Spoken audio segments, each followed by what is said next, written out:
Hello! Nem zabálunk fel semmit.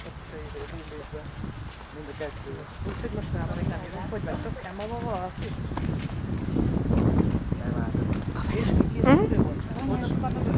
Hangot szerkezte róla. Hát lenne még túl messzire, ugye? Majd akkor nekünk kell énekelni a Youtube-on, ne izzéljék meg. Fel lehet azért.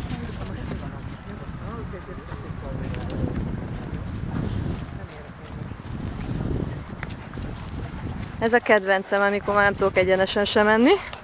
Menjél, drágám, menjél. Megörökítettem, hogy megverted a kutyámat, oké? Be én. Üti a kutyát. Peti nincs itt, de a kakai van ilyen biciklit. Ha látnád, hogy én mit szoktam vele csinálni. De szét ez az erdős. Ez kurva jó hely, már bocsánat. Ezt majd kivágom. Vagy nem.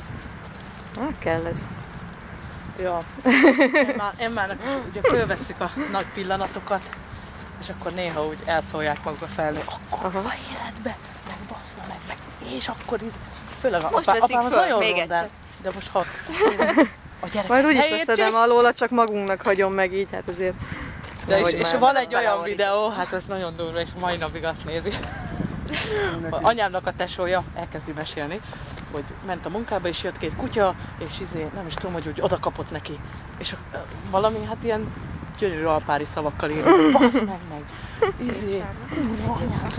megharapsz, meg blablabla. Nem mondom, és egész a best nézi a gyerek, mondom, hát ezt mondom, nagyszerű volt fölvenni videót.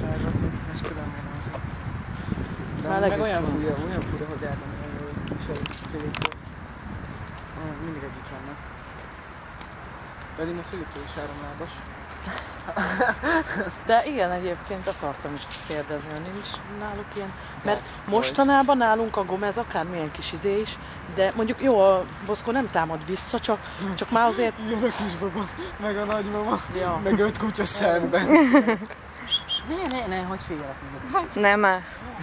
Ez borzalmas egyébként, amikor olyan anyukák jönnek. Ja, hát azt én is úgy szeretem.